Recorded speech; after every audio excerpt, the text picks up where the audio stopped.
To kids everywhere, a trip to Disneyland is a dream come true. The Magic Kingdom transports you out of the real world and into a place of yesterday,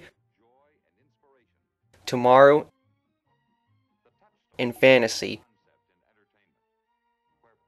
With the help of home consoles, you can now enjoy the wonder and magic in your living room. Adventures in the Magic Kingdom is a representation of the Magic Kingdom theme park. Each minigame is an actual representation of attractions found in the park. There are a total of 5 games: Space Mountain, Autopia, Pirates of the Caribbean, The Haunted Mansion, and Big Thunder Mountain. But it's not enough to just play the game, there's also a story of why you visit the Magic Kingdom. It's time to start the parade, and Mickey needs to open the castle gate, but Goofy left it inside the castle, and in order to open the gate, they need 6 silver keys, and again, Goofy can't remember where they are, so it's up to you to find them on the rides they are hidden on. You play as a boy dressed as a cowboy, although it never explains why he is dressed that way. Before you start the game, you're supposed to give him your own name, but if you don't input a name and press start, the game lets you proceed anyway. But you have to call him something. Strangely, when this happens, the character is named Bamboo.7. Just as you would in real life, you start the game at the front entrance. As you make your way down Main Street, the way you move around, along with the graphics, feels very much like a Pokemon game. Even the overworld music sounds eerily similar to the Route 1 theme from Pokemon Red and Blue.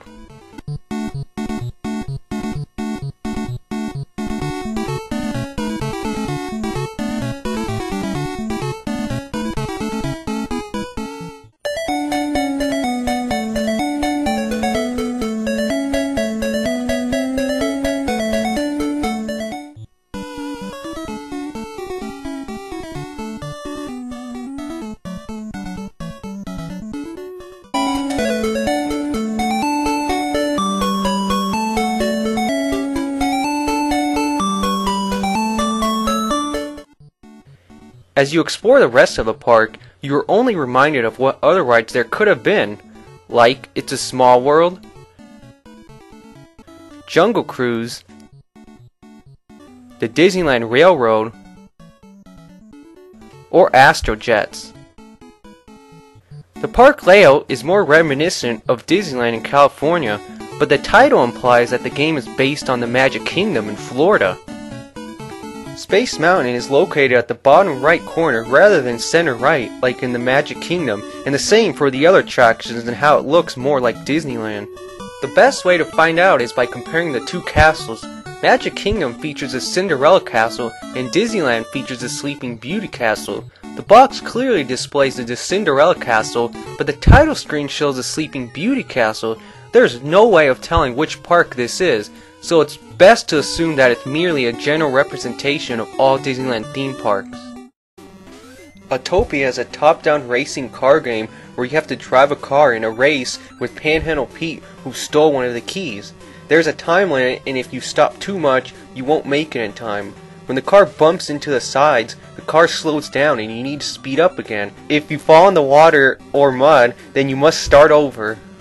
This game is pretty fun, but just proves how inaccurate the game can be.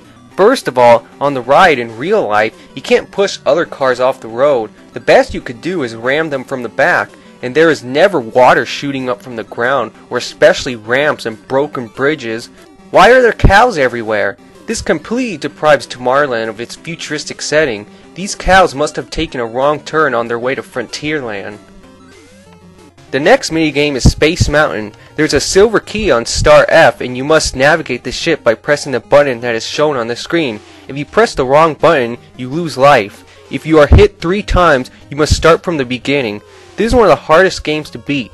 The buttons come up quickly, so your reflexes must be fast and focused as the button indicator pops up even quicker and as the alphabet comes closer to F.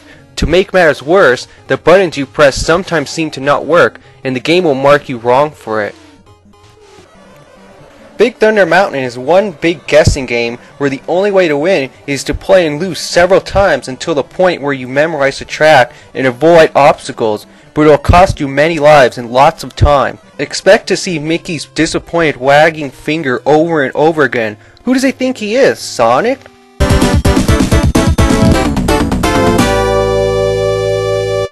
Your goal is to guide the train on the right track to the designated station. There are 4 stations, so even if you make it to the end, you still lose for not making it to the right one. The ride is reflected very well in this game. You see diamond mines, dinosaur bones, and western style buildings. But why are there pigs? There are no pigs on the ride. This brings up the animal problem again. Pirates of the Caribbean is one of the main highlights of the game. It's a side-scrolling platformer where you must rescue 6 girls who need to be saved from the pirates who are attacking the town. The first thing you will notice is the great music, which sounds like a theme to a Mega Man game.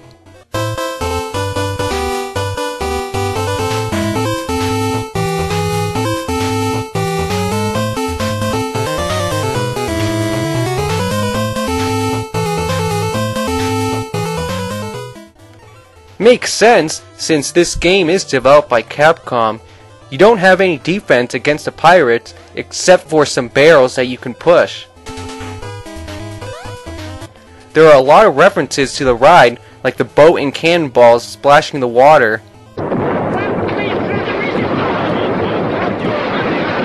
The caves with gold. No fear have ye of evil curses, says you. And the town on fire. All your horrifiers laugh for me. On this part, your timing must be perfect or you'll fall into the pit.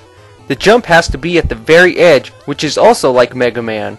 Towards the end, you can use cannons to fire cannonballs and throw candles. Like the rest of the game, it does take practice, but it's fun to play. The Haunted Mansion is another great addition to the game. Another side-scrolling platformer where you must defeat the final boss to receive a silver key. The level starts at the graveyard. You are given candles to throw at ghosts. This is another great example of how the game truly reflects the ride. The places you encounter are mirrors with great reflections,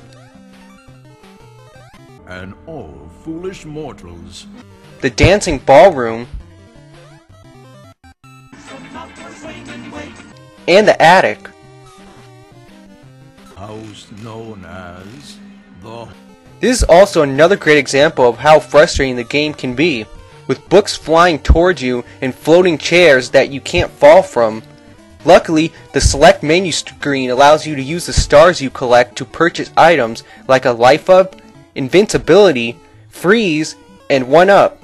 It also shows Mickey saying, Bamboo.7 fight. What is this, Street Fighter? The final silver key is obtained by completing a trivia game which you must answer many questions from kids all around the park. The questions can be very easy at times. Who is Donald Duck's girlfriend? Daisy! Then comes the kind of questions no ordinary kid would know. Which is the largest Magic Kingdom? At least you can try as many times as you want. Too bad the rest of the game isn't so forgiving. You get 3 chances and it's over. After you collect all 6 keys, you can open the castle gate and let the parade start.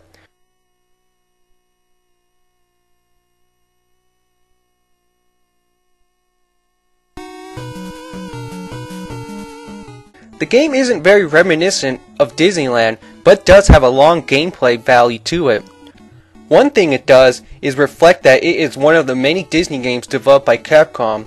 The idea of visiting a theme park on a video game needs to be revisited on modern consoles, with Pirates of the Caribbean and the Haunted Mansion being the highlights of the game. The other mini-games should have been platformers too. Why not focus on one genre that works for all the mini-games?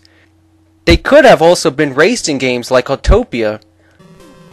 A racing game through the Magic Kingdom could work perfectly, if only there were some newer racing game where you could play as your favorite Disney character and each race was a famous Disney attraction.